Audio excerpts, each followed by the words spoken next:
Hi, I'm Steve Casely from CBT Nuggets, and this nugget is managing a stage boundary. The activities associated with closing the current stage and getting the next stage approved. This process is managing a stage boundary, and again, that acronym is SB.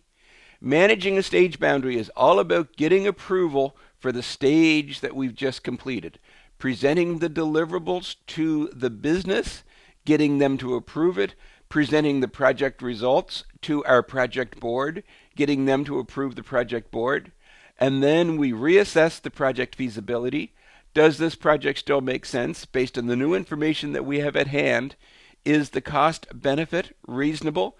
Is the business requirement still valid? And with that in hand, we then go in and on and plan the next stage.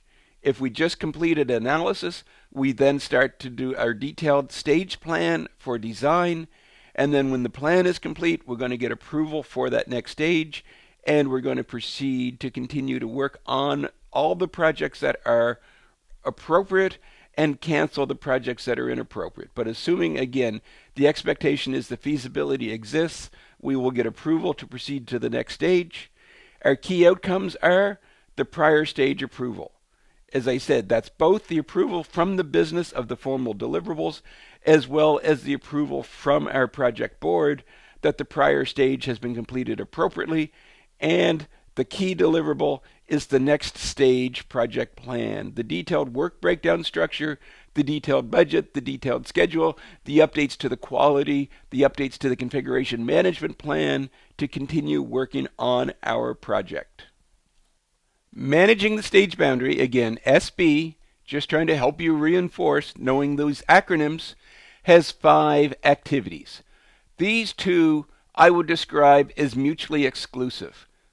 If the previous stage concluded successfully, if the previous stage was delivered within all of the tolerances, the first activity we're going to do is planning the next stage. But if the previous stage had issues, either the previous stage was terminated prematurely or the previous stage had extraordinary exceptions to our tolerances, rather than planning the next stage, we're going to produce an exception report, and the exception report is going to define to senior management, define to our project board, why these issues occurred and what we can do to resolve them and whether it makes sense to continue to work on the project. So again, 2 mutually exclusive activities. Either proceed to develop the plan for the next stage or produce the exception report. With those in hand, we're then going to update the project plan. The project plan is the master plan for the overall project. We're going to improve the level of precision. It was plus or minus 50%. Now that we're another stage into it and we're now proceeding to work on design, we can make that plus or minus 25%. We're going to update the business plan. Does the business case itself still make sense? Has the business requirements changed? And has the cost benefit changed? And finally, we're going to report on the stage in. This is where we're going to present the deliverables to management and present our results to senior management, to the project board, and get approval to declare the previous stage closed. The plan the next stage activity. The first thing we're going to do is validate or revalidate our delivery strategy. When we originally took on this project, we were going to use a traditional systems development lifecycle where we're going to do traditional analysis followed by design, followed by development, followed by, and do it again with the big bang approach. We're going to revalidate that delivery strategy. Does this still make sense? Should we be going with a more scaled approach? As a result of completing analysis, we now believe we should be doing the design, development, and implementation in phases. As a result of doing the analysis, we now believe we should be going in with an agile approach, a more iterative approach, but we're going to revalidate the delivery strategy. What is the most practical? What method of delivery for this project makes the most sense? Next, we're going to refresh ourselves on everything that we've learned to date. We're going to review our existing project registers. We're going to review our quality register.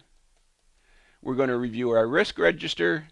We're going to review our issue register. We're going to review our action report. We're going to review every other artifact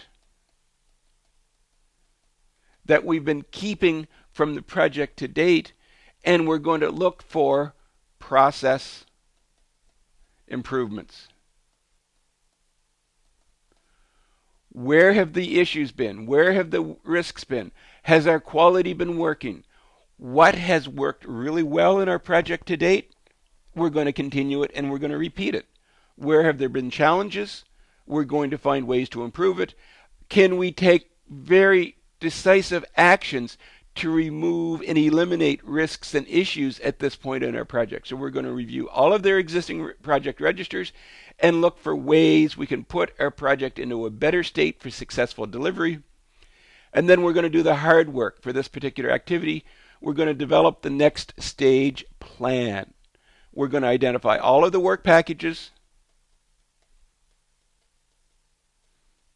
based on our systems development lifecycle. So we're now in design. We need to do general design. We need to do database design. We need to do user interface design. We need to do everything that our systems development lifecycle told us to do. We're going to customize our systems development lifecycle for our specific project requirements. We're going to identify all of the work packages. We're going to schedule it. We're going to estimate it. I guess we really should estimate it before we schedule it. But we're going to do all of the work associated with developing a complete, comprehensive stage plan. We're going to put it into our project scheduling software. We're going to redevelop the project budget. We're going to do everything associated with developing a comprehensive project plan for the entire stage. And we're going to secure or resecure our resources. If we have resources that are going to continue forward into this stage for our project, we're going to work with human resources and ensure they're still committed to our project. And if we need new resources, we're going to work with human resources to acquire the new resources. And if we have resources that are going to free up because their skills are not needed for this stage, we're going to let human resources know and we're going to release those resources. Or alternatively, our next activity is to produce the exception plan. We're either going to plan the next stage based on successful previous stage conclusion, or we're going to produce an exception report if there were challenges in the current or previous stage. And I say current or previous stage, the stage may be terminated prematurely in flight when the tolerances are exceeded, or we may decide to continue to the end of the current stage, recognizing that the tolerances are out of sync or out of tolerance, and do the exception report at the end of the stage. So that will be a project board, a management board decision to determine whether we're going to conclude the previous stage when we have project tolerances or conclude immediately. So we produce this exception report only when project tolerances are exceeded, and I would suggest probably when the project tolerances are significantly exceeded. If the PM has a tolerance of 10%, and at the end of the stage we're running at an 11% variance, the project board may make a decision that yes, we're out of tolerance, but it's close enough, and yes, we believe Steve has this project in control enough that we don't need an exception report. But when the tolerances have exceeded the limits significantly, specifically either the project management or the project board, we will definitely then go to the exception plan. Now, I want to stop and just take a minute and talk about Prince2 and this exception plan. And this is one of those areas where Prince2 truly excels with its attention for the exception plan. All project management methodologies recognizes that projects will be developed at a tolerance, and all project management methodologies recognize the fact that we may need to make premature termination decisions. But that's where these other project management methodologies stop. If the project is not going well, you need to make a hard decision as to whether to continue the project or not. Prince2 takes that to the execution of those project terminations and formally recognizes the existence of these project tolerances and this exception plan. So Prince2 actually defines to us how we should go about dealing with project issues, project challenges, i.e. when the project tolerances are exceeded. So again, this is hats off to Prince2 for recognizing the inevitable, for recognizing that bad things do happen on IT projects, and putting the processes in place to help us guide our challenged projects back to success. So what do we do when we produce an exception plan? We really do everything we just discussed in the prepare the stage plan, but we do it with a more retrospective, we do it with a more eye on what has happened, where have our challenges been, and what can we do to improve this. So we're going to replan not just the stage, but we're going to replan the entire project. What happened? And how can we fix it? So unlike the last activity where we just said we're going to revalidate our delivery approach, in the exception plan, we're not going to revalidate. We are focused on, we are committed to replanning the entire project. Why did we have challenges? And how are we going to fix them? Again, it's just a different mindset. Prior, we just said, is this the right approach? Yes, no, maybe. There's no question in our minds at this point whether we had the right approach. We know we didn't have the right approach, and we must replan the project. We may decide to stick with the existing SDLC approach, but we're going to relook at the project. Were our estimates too low? Was our involvement with the business too low? Why did we have project problems? And what can we do to fix them? And equally important, we have to restate, redevelop the entire business case. So although we validated the eureka moment, although we validated that yes, this project makes sense, at this point in time, we have some challenges. We're exceeding our tolerances. Maybe, just maybe, the business case doesn't make sense. Maybe our validation of the eureka moment needs some quiet second thought. So we need to 100% restate the business case, and we need to 100% redevelop the cost benefit statement because something has happened. The project has taken longer, the project has taken more money, the project is not delivering to the quality expectations, i.e., it's not possible that the original business case and the original cost benefit is going to be realized. So therefore, again, it's part of exception planning. This is, again, the realism of PRINCE2. Things aren't going to automatically get better. Let's not just blindly continue. Let's restate what we need to do, and let's restate whether or not it even makes sense to continue. And with all that in hand, we're going to present it to senior management, and senior management is going to say, yes, I'm really sorry you've had all your challenges. I really appreciate all of the work that you put into this replan, and yes, I think this project still makes sense. Or alternatively, management is going to say, I'm really sorry you had all of your challenges. I really appreciate all the work you put into this replan, but you know what?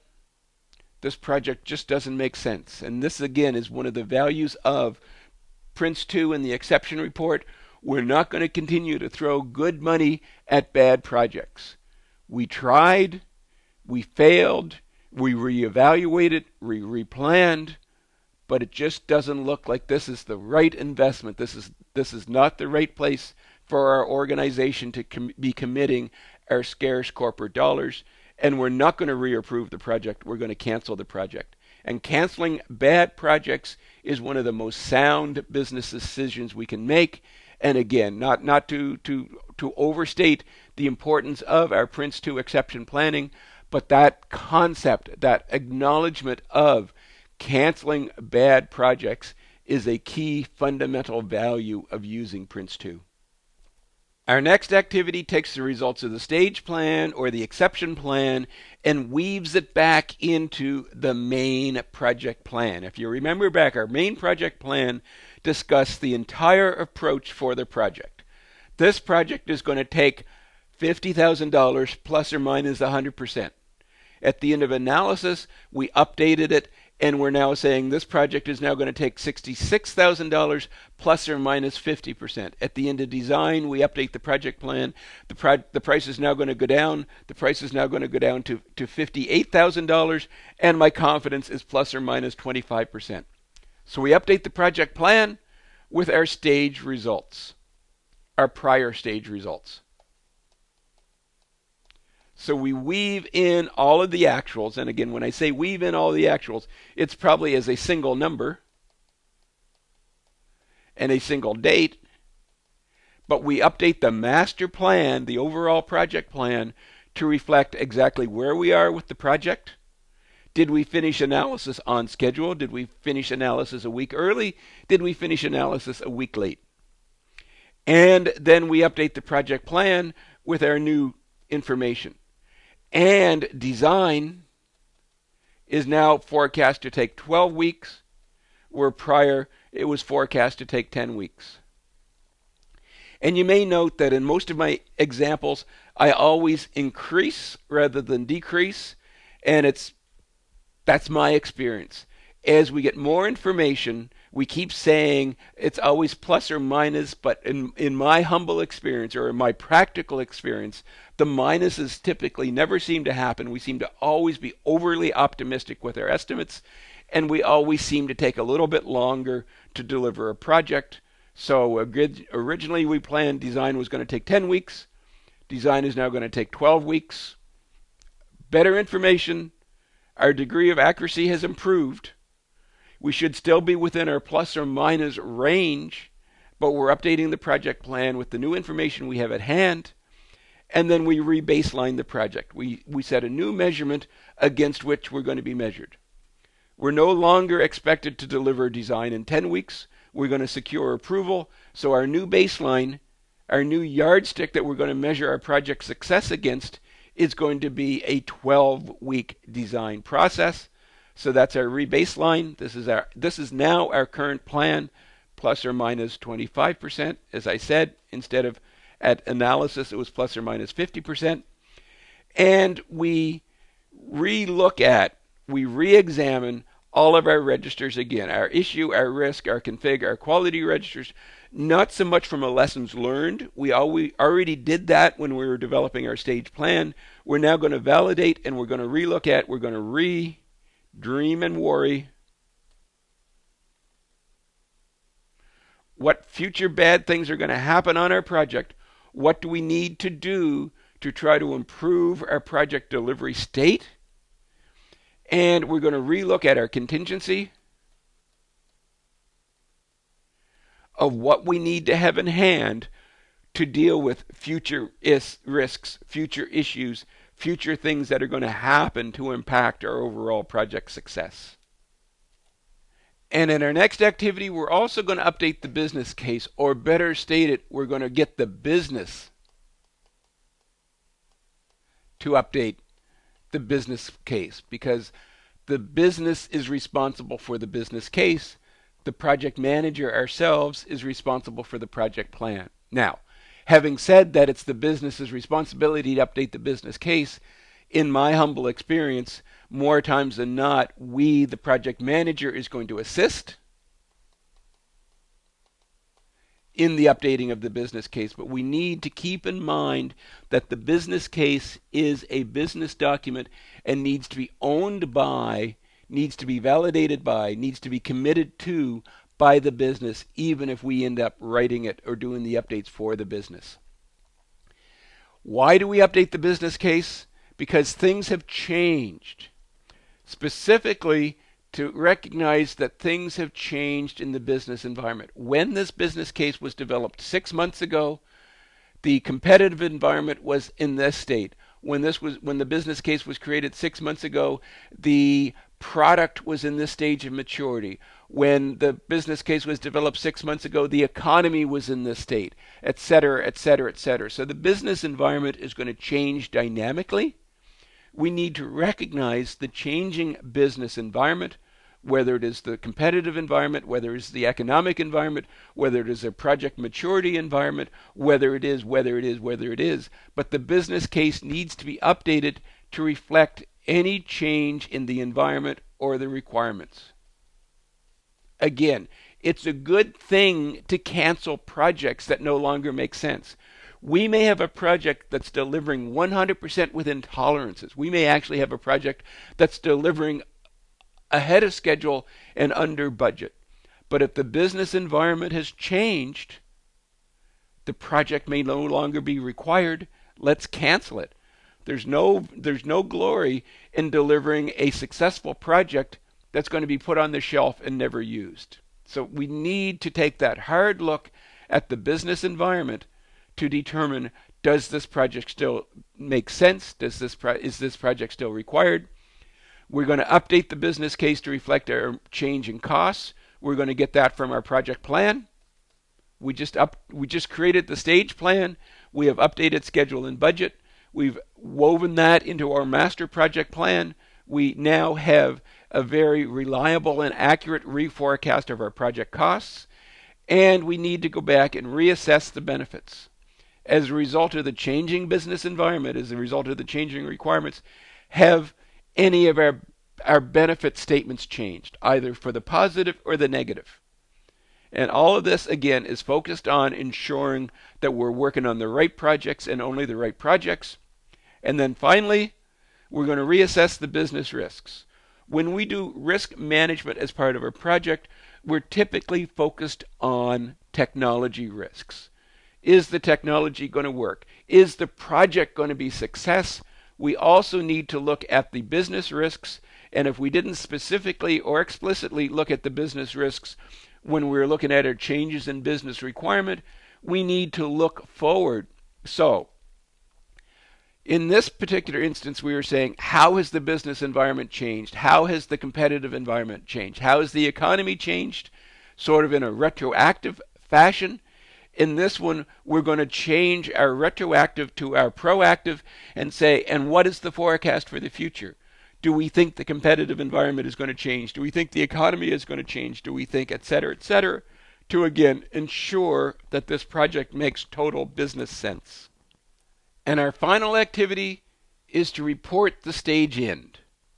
We're going to prepare the final stage status report. Now, you may say that maybe as a matter of fact, we do a stage status report or we do a status report every week.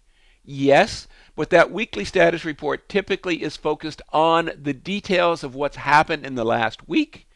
I would suggest we need to do a second status report that summarizes the entire stage. So whether your stage took 3 months or 6 months, we do a final retrospective and we produce a final stage status report that covers the entire stage. Now again, it's a cut and paste.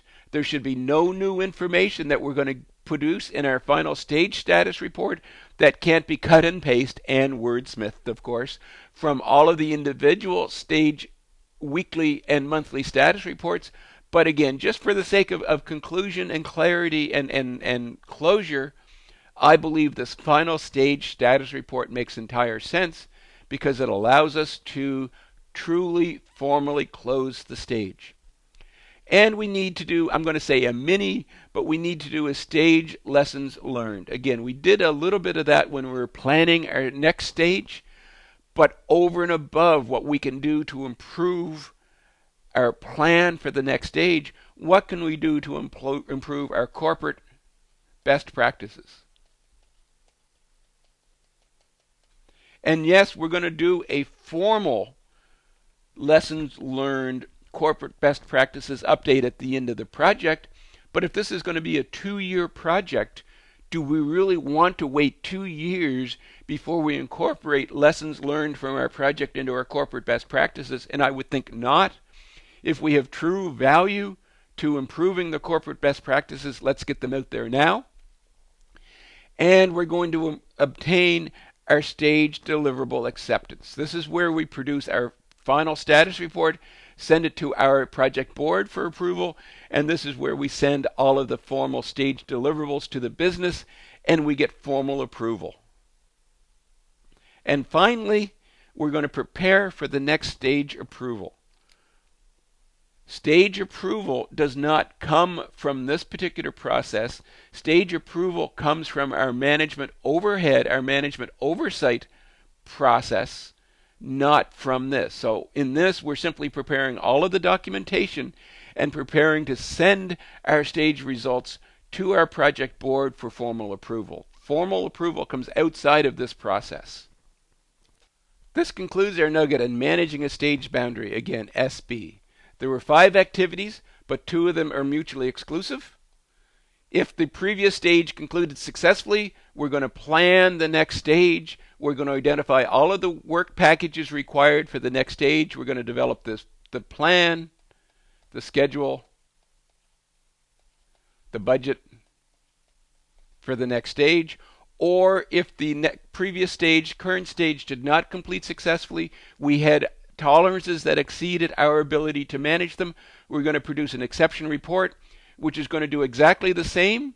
It's going to plan, schedule, and develop a budget, but it's going to be a more broad review and improvement focus.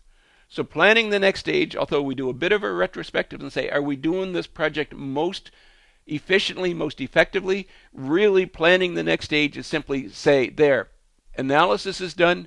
Let's continue on this course and let's do our detailed plan, schedule, and budget for design. If we had tolerances issues, if we had an abnormal termination, we're going to do a much broader review and impact assessment of why we had these tolerances, and then we're going to use that to plan, schedule, and budget the next stage, expecting some substantial changes.